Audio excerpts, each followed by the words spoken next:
Hello students, welcome to my channel. आज हम group theory का topic number 7 normal subgroup के example number 7 करेंगे। प्रीवियस वीडियो में हमने एग्जाम्पल नंबर 6 तक डिस्कस की थी। अगर आपने वो वीडियोस नहीं देखी हैं तो डिस्क्रिप्शन में प्लेलिस्ट का लिंक गिवन है, आप वहां से देख सकते हैं। Example number 7, let S be a cyclic normal subgroup of a group G. N हमें क्या गिवन है? साइक्लिक गिवन है of normal subgroup of a group G. शो करना है every subgroup of N is normal in G. हमारे पास हमने प्रूव क्या करना है कि जो सब ग्रुप है, सब ग्रुप को हम किसके साथ डिनोट करते हैं? एच। एच क्या है? हमारा नॉर्मल है, नॉर्मल इन जी। ये हमने प्रूव करना है। फर्स्ट हमें गिवन क्या है कि एन क्या है? साइक्लिक ग्रुप है। साइक्लिक ग्रुप मतलब पावर में जनरेट होता है। ये हमने थ्योरम भी की है पहले। सो लेट कर ले कि एन किसके इक्वल है? जनरेटर ऑफ ए। और एच हमारा क्या है? सब ग्रुप है ऑफ एन का, जो हमें गिवन है। प्रूफ क्या करना है कि H is normal in G. H क्या है? नॉर्मल इन जी में। लेट कर लिया M be a least positive integer such that A की power M belongs to H. जो हमारा ए की पावर है वो किसको बिलोंग कर रहा है? एच को। और एम क्या है? हमारा एक पॉजिटिव इंटीजर है, मतलब एम किसको बिलोंग कर रहा है? जेड को। देन एच किस फॉर्म में होगा? जनरेटर ऑफ ए की पावर एम। नॉर्मल किस में है? जनरेटर ऑफ ए में। और हमारा जो सब ग्रुप है वो किस में है? जनरेटर ऑफ ए की पावर एम। ये हमने थ्योरम भी किया है जो पेज नंबर 65 पे है। Every subgroup of a cyclic group is cyclic, जो बहुत इंपॉर्टेंट थ्योरम थी। देखो कितनी बार ये आई हुई है। सो आपने साइड पे क्या रीजन दे देना है? Every subgroup of a cyclic group is cyclic. इसका मतलब क्या है कि अगर कोई ग्रुप साइक्लिक है तो उसका जो सब ग्रुप है वो भी क्या होगा? साइक्लिक होगा। अगर ग्रुप साइक्लिक है तो उसका सब ग्रुप भी क्या होगा? साइक्लिक। ऐसे इस क्वेश्चन में है, अगर हमारा ग्रुप नॉर्मल है तो उसका जो सब ग्रुप है वो भी क्या होगा? नॉर्मल होगा। वहां पे क्या था? साइक्लिक था और यहाँ पे आ गया नॉर्मल। सो यहाँ पे आपने वो सारा रीजन लिख देना है। अगर आपके पास पेपर में टाइम है तो आपने एज ए लेमा इसको प्रूफ कर देना है। फिर यहाँ पे क्या लिखोगे? Main proof. Therefore for all H belongs to capital H, H is equal to, ये किस में होगा? जनरेटर ऑफ A की पावर M या A की पावर M की होल पावर K, क्योंकि इसको हम ऐसे ही एक्सप्रेस करते हैं ना। A की पावर M का जनरेटर मतलब A की पावर M की पावर 1, फिर 2, 3 एंड सो ऑन। हमें नहीं पता कि ये कहाँ तक चलेगा। और जो भी इंटीजर्स होते हैं, जो भी ये M N नंबर्स होते हैं, ये सारे किसको बिलोंग करते हैं? हमारे Z को। Also for all G belongs to capital G, H belongs to capital H। G किसको बोलते हैं? हम ग्रुप को। और H is subgroup, N means normal. We have normal की डेफिनेशन लगा दी, G inverse H G. H की वैल्यू पुट कर दी, A की पावर M की पावर K। देन उसके बाद M को बाहर निकाल दिया, K को अंदर। इसका मतलब हमने M को बाहर निकाल दिया, इसको दे दी इक्वेशन नंबर 1। नाउ N हमारे पास क्या है? नॉर्मल सब ग्रुप है ऑफ ग्रुप G का। और A की पावर किसको बिलोंग करती है? K को, क्योंकि K ये किस में लिया है हमने? इंटीजर्स। और A की पावर K किस टाइप का है? N टाइप का, क्योंकि ये किस टाइप का है? इसको हम कैसे लिख सकते हैं? A की पावर की, क्योंकि इसका मतलब यही होता है ना हमारा। तो ये किसको बिलोंग करेगा? K को। तो इसका मतलब ये पूरी टर्म बिलोंग करेगी हमारी N को। तो N मतलब इसमें हमने इक्वल टू ले लिया A की पावर R, क्योंकि पावर में जनरेट हो रहा है ना ये। अब यहाँ पे हमने K यूज कर लिया, यहाँ पे K यूज कर लिया, तो यहाँ पे हम क्या लिखेंगे? R। या आप M डैश भी लिख सकते हो, R की जगह M डैश भी लिख सकते हो, या K डैश K डैश भी लिख सकते हो। M नहीं लिखोगे, K डैश लिख सकते हो, क्योंकि ऊपर हमने K यूज किया तो यहाँ पे आप K डैश यूज कर सकते हो। नाउ इसकी वैल्यू यहाँ पे पुट कर दी तो बन गया A की पावर R की होल पावर M। तो इसका मतलब ये बिलोंग कर गया हमारा H को। यही हमने प्रूव करना था कि G इनवर्स HG किसको बिलोंग करना चाहिए, H को। ये हमारा बन गया नॉर्मल। तो बहुत इजी एग्जांपल थी। मेन क्या थी इसकी, डेफिनेशन, कि हमारे पास क्या क्या गिवन है। हमें पता है कि अगर ग्रुप हमारा साइक्लिक है तो उसका जो सब ग्रुप है वो भी साइक्लिक होगा। अब इस क्वेश्चन में हमने क्या प्रूव करना था कि अगर हमारा ग्रुप नॉर्मल है तो उसका जो सब ग्रुप है वो भी क्या होगा, नॉर्मल होगा। नॉर्मल से पहले वो क्या होना चाहिए, साइक्लिक होना चाहिए। ये तब पॉसिबल हो सकता है। अगर आपको इस एग्जाम्पल में कोई भी डाउट हो तो आप मुझे कमेंट करके पूछ सकते हैं। नाउ एग्जाम्पल नंबर 8 शो करना है हमने, show that only finite abelian simple groups are the groups of prime order. क्या प्रूव करना है कि जो हमारे फाइनाइट अबिलियन ग्रुप्स हैं उसका जो ऑर्डर है वो हमेशा क्या होगा, प्राइम होगा। ये सेम एज इट इज है जैसे हमने प्रीवियस की थी। इस पे हम क्या लगाएंगे, लैग्रेंज थ्योरम। ये आपका होमवर्क है।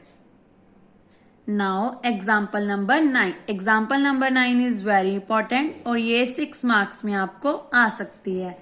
If P is a smallest prime factor of a order of a finite group G, then हमने शो करना है any subgroup of G of index P, index P मतलब G index H is equal to P is normal in G। हमारा जो index है वो क्या बना रहा है, नॉर्मल बना रहा है।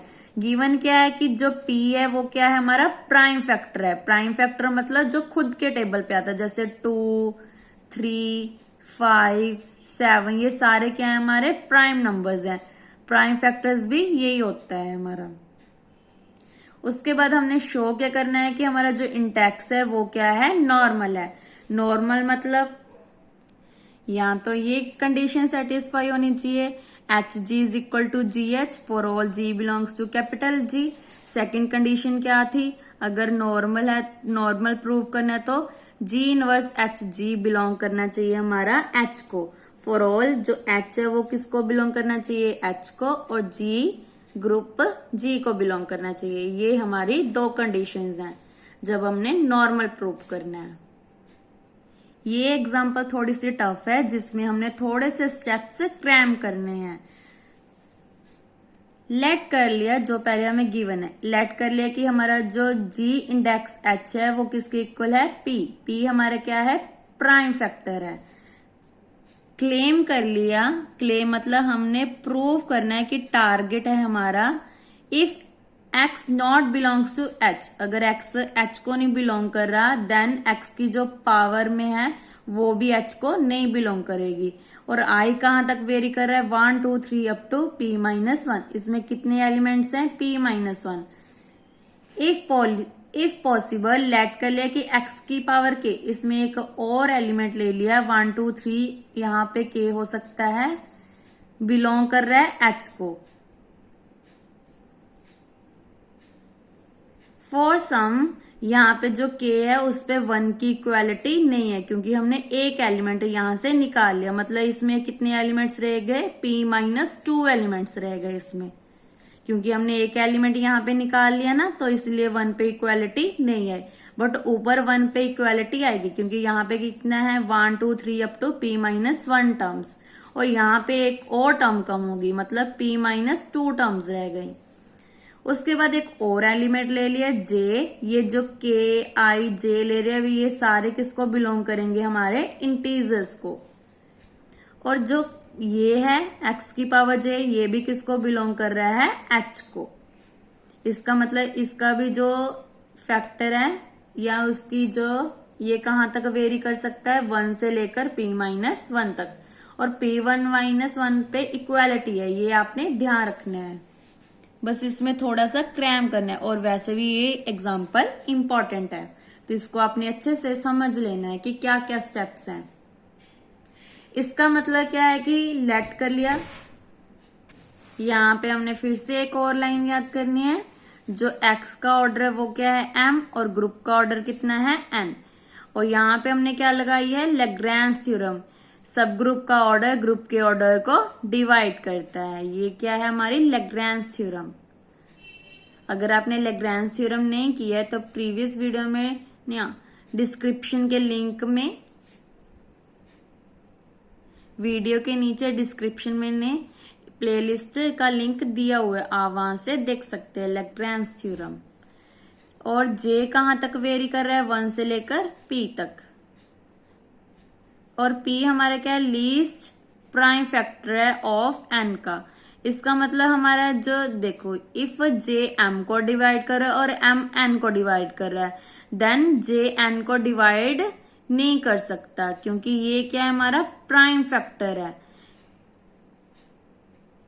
इसीलिए यहां पे हमारे पास क्या आ गया, जे नॉट डिवाइड एम।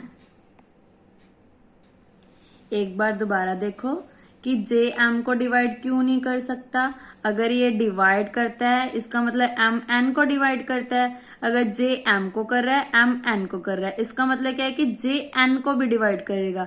बट हमने अभी लिखा है कि पी हमारा क्या है, लीस्ट प्राइम फैक्टर है ऑफ एन का, मतलब इसका एक प्राइम फैक्टर है, मतलब जे एन को डिवाइड नहीं कर सकता, इस विच इज नॉट ट्रू। तो इसलिए जो जे है वो एम को भी डिवाइड नहीं कर सकता। अगर डिवाइड नहीं कर सकता इसका मतलब हमारे पास रिमाइंडर बचेगा। रिमाइंडर, क्योंकि अगर इसको हम 3 को 2 पे डिवाइड करें, 2 1 जा 2, यहाँ पे बच गया रिमाइंडर। इसका मतलब जो 3 है वो 2 को डिवाइड नहीं कर सकता। इसका मतलब क्या है कि 3 डज नॉट डिवाइड 2, क्योंकि यहाँ पे हमारा रिमाइंडर बच रहा है। तो इसका मतलब 0 less than R less than J, क्योंकि आर की रेंज क्या होती है हमेशा जो इसके साथ होता है, क्यू के साथ। क्यू मतलब क्वोशंट, क्वोशंट हमारा ये होता है और रिमाइंडर हमारा ये होता है। सो आर कहां तक वेरी करता है, 0 लेस देन आर जो क्वोशंट के साथ है। क्वोशंट के साथ क्या है, जे। नाउ एक्स की power m is equal to e. I hope आपको ये स्टेप्स क्लियर हो। यहां तक तो हमने याद ही रखना है क्योंकि लेट लेट किया है, उसके बाद यहां से मेन शुरू हो रहा है। नाउ एम की वैल्यू हमारे पास क्या है, q j plus r equal to e. Plus है तो पावर्स को सेपरेट कर सकते हैं, क्योंकि हमारे पास फॉर्मूला क्या होता है, ए की पावर एम या ए की power N is equal to A की पावर एम प्लस एन। अब हमें ये गिवन है, देन इसको सेपरेट कर दिया। ये कब पॉसिबल है, जब इसका बेस क्या हो, सेम हो। उसके बाद हमने क्या किया, आर की पावर जो एक्स की पावर जो आर है वो किसको बिलोंग करेगी, एच को। ये क्योंकि एक्स की पावर जे तो ऑलरेडी एच को बिलोंग करेगी, इसका मतलब आर की पावर एक्स भी एच को बिलोंग करेगी। बट ये तो कॉन्ट्राडिक्शन बन गई, क्योंकि आर कहां तक वेरी कर रहा है, 0 से लेकर जे तक। इसका मतलब क्या है, अवर क्लेम इज एस्टेब्लिश, कि हमने लेकर चले थे कि एक्स की पावर के बिलोंग्स टू एच, बट ये हमारी क्या आ गई, कॉन्ट्राडिक्शन आ गई।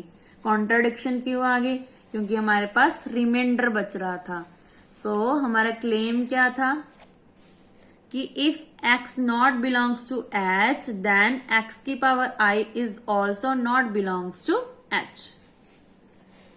नाउ अब हमने क्या प्रूव करना है, नॉर्मल प्रूव करना है। नॉर्मल के लिए हमने क्या किया, लेट कर ले इससे उल्टा, मतलब इससे अपोजिट ले लिया कि h हमारा क्या है, नॉर्मल नहीं है। लास्ट में क्या प्रूव कर देंगे, फिर से कॉन्ट्राडिक्शन प्रूव कर देंगे। सो इसके बाद क्या लिख दिया हमने, then there exist some x belongs to g, h belongs to capital H। पहले हमने x किसका एलिमेंट लिया, नहीं लिया था, x h को तो बिलोंग नहीं कर रहा, मतलब x किसको बिलोंग कर रहा है, हमारा g को, क्योंकि सारे एलिमेंट्स हम कहां से लेते हैं, ग्रुप में से। Such that x inverse x not belongs to h, क्योंकि हमने शुरू से लिया है कि x not belongs to h, तो इसका मतलब जो x है नॉट बिलोंग्स टू h। अगर ये नहीं बिलोंग करता तो x की पावर i भी नहीं बिलोंग करती, क्योंकि हमने अभी प्रूव किया है, कॉन्ट्राडिक्शन प्रूव किया है ना हमने, ये देखो। सो यहाँ पे लिख दिया। और हमारा जो i है वो कहां तक वेरी कर रहा है, 1 2 3 अप टू p-1, मतलब p-1 एलिमेंट्स हैं। नेक्स्ट हमने फिर से क्लेम कर दिया जैसे ऊपर क्लेम किया था।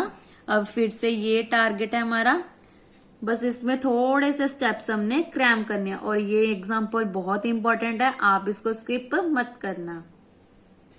एच एक्स स्क्वायर पावर्स में लिख लिया हमने और साथ में एच वाला एलिमेंट लगा दिया।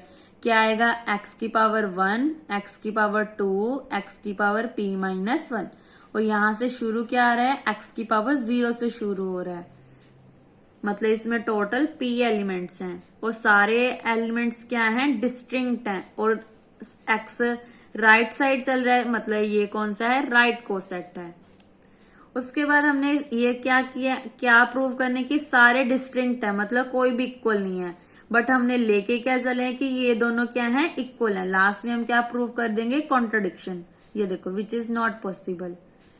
तो इसका मतलब क्या है? एक्स की पावर i माइनस 1 किसको बिलोंग करेगी? h को, बट हमने अभी लिया है कि x की पावर जो भी है वो नॉट बिलोंग्स टू h है। तो इसका मतलब क्या है कि ये सारे क्या हैं? डिस्टिंक्ट हैं। सिमिलरली y को भी प्रूव कर दिया कि नॉट बिलोंग्स टू h है। तो यहाँ पे भी हमने ले लिया h y square h y की पावर p माइनस 1, ये भी सारे क्या हैं? डिस्टिंक्ट राइट कोसेट्स है। जैसे ही हमने x को लिखा है वैसे ही हमने y को लिख दिया और ये दोनों आपस में क्या है? इक्वल है। तो इक्वल मतलब यहाँ पे ले लिया एच एक्स और यहाँ पे ले लिया एच वाई की पावर r, कोई भी ले लिया, इसमें भी जर्नल ले लिया, इसमें भी जर्नल ले लिया और यहाँ पे बीच में कहीं लाई कर रहा होगा एच वाई की पावर r और इसमें ये वाला एलिमेंट ले लिया। ये हमने याद रखना है, ये वाला स्टेप्स। यहाँ पे आप CTM डाल लो कि इसको हमने याद रखना है। So h x is equal to h y की पावर r। y की, इसका मतलब क्या है कि h की पावर r, y की पावर r, क्योंकि h की पावर r किसको बिलोंग कर रही है? कैपिटल H को। और r हमारा कहां तक वेरी कर रहा है? 1 से लेकर p माइनस 1 तक। और यहाँ पे इक्वालिटी आ रही है, ये भी आपने ध्यान रखना है। नेक्स्ट हमने क्या किया? y में वैल्यू पुट कर दी x इनवर्स h x, क्योंकि हमने यही ली थी ना x की वैल्यू, सॉरी y की value, x inverse h x यहाँ पे पुट कर दी। नेक्स्ट स्टेप में क्या किया? जो पावर है वो सेंटर वाले पे आ जाता है। उसके बाद हमने क्या किया? x के साथ x को कैंसिल हो गया तो बच गया e is equal to h की पावर, ये क्या है? अच्छा, h डैश लिया है, h dash x inverse h की पावर r। उसके बाद क्या किया? यहाँ पे h डैश था, इधर आके बन गया h डैश इनवर्स। उसके बाद क्या किया? ये दोनों एज इट इज। उसके बाद x इनवर्स था, इसको भी x को इधर ले आए, यहाँ पे बच गया h की पावर r, मतलब x is equal to h की पावर r h डैश। इतने सारे स्टेप्स करने की जरूरत नहीं है, सीधा ये जो इनवर्स है ना इसको सीधा इधर ले आओ, बट नहीं लेकर आ सकते हम क्योंकि इसके आगे क्या है? h डैश है। पहले इसको इधर लेकर आना पड़ेगा, फिर x को इधर लेकर आना पड़ेगा, तब कर सकते हैं। नहीं तो हमने सीधा क्या करना था? x को इधर ले आना था, बट ये क्या है? सेंटर में है और ग्रुप थ्योरी में ऐसा पॉसिबल नहीं है। पहले हमने इसको लेकर आना पड़ेगा, फिर x को लेकर आना पड़ेगा, देन इसको फिर से लेकर आना है। अब ये दोनों टर्म्स बन गए h के, फिर से कॉन्ट्राडिक्शन प्रूव होगी क्योंकि एज यहाँ पे क्या लिखोगे? x not belongs to h।